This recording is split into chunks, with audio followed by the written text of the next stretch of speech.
Good morning, students. Today we are starting our chapter 17, breathing and exchange of gases. First of all, we will discuss about some basic terms. What are these? These are breathing. What is breathing?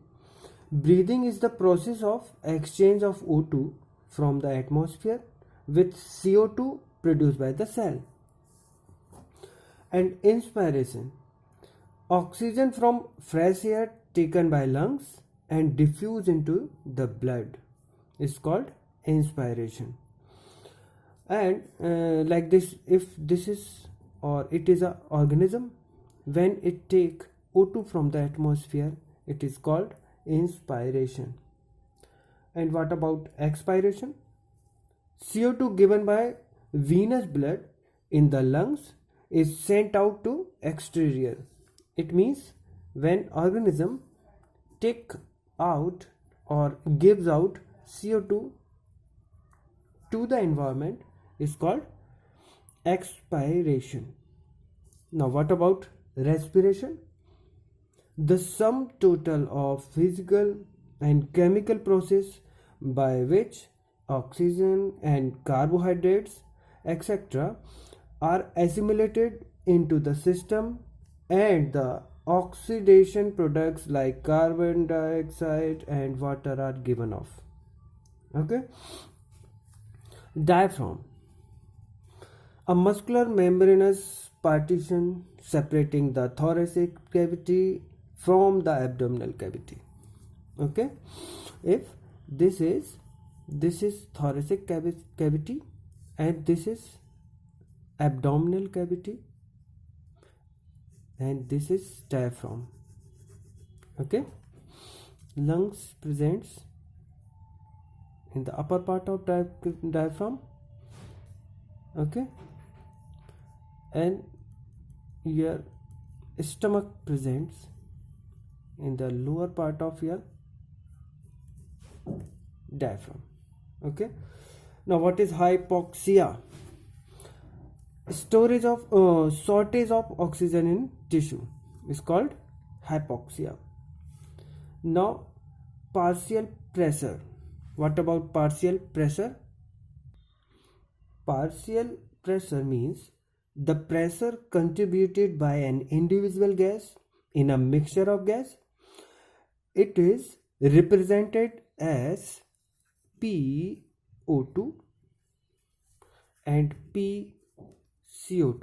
This is for oxygen and this is for carbon dioxide. What about pharynx? The tube or cavity which connect the mouth and nasal passage with esophagus. It has three parts: nasopharynx, oropharynx and laryngopharynx. Okay. Now what about Adam's apple? The projection formed by the thyroid cartilage and surrounds the larynx at the front of the neck. Okay. Now tidal volume. These are some volumes which are very important for examination point of view. Tidal volume, also called TV, volume of air taken in or out during normal respiration. It is approx 500 ml.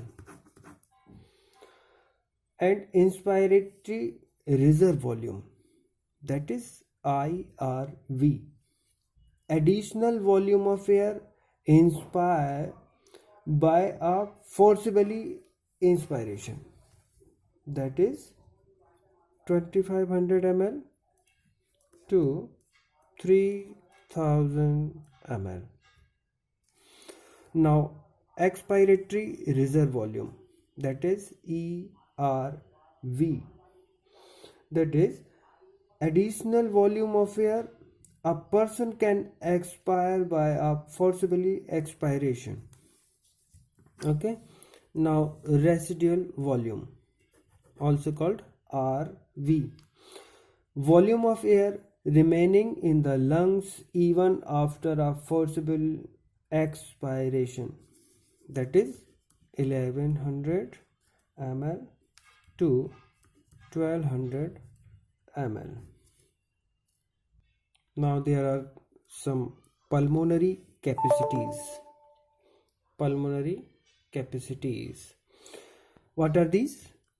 Inspiratory capacity, that is IC. It is equals to TV plus IRV. It means total volume of air a person can inspire after a normal expiration, that is inspiratory capacity. And expiratory capacity, that is EC.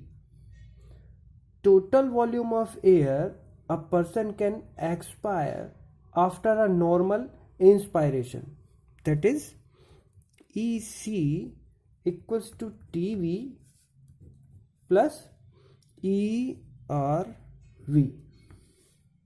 Now what are the functional residual capacity?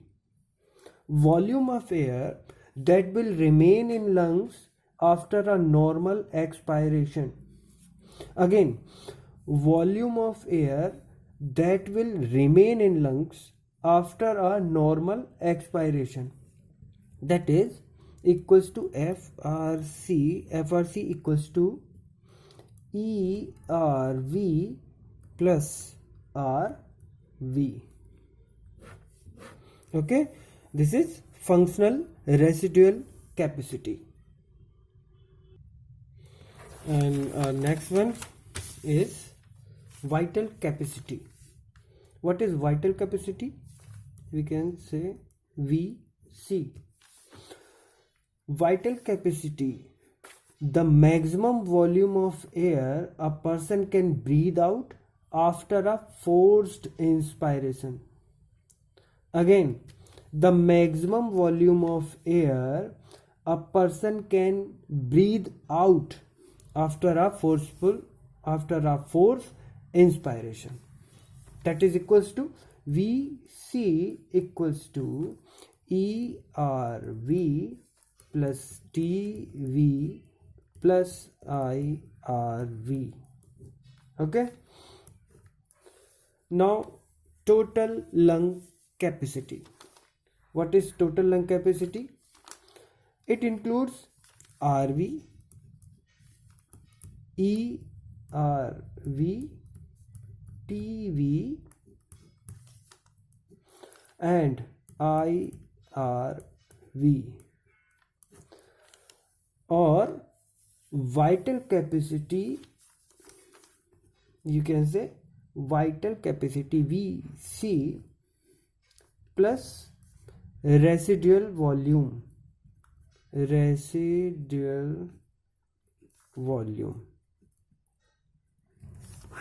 Okay, this is total lung capacity.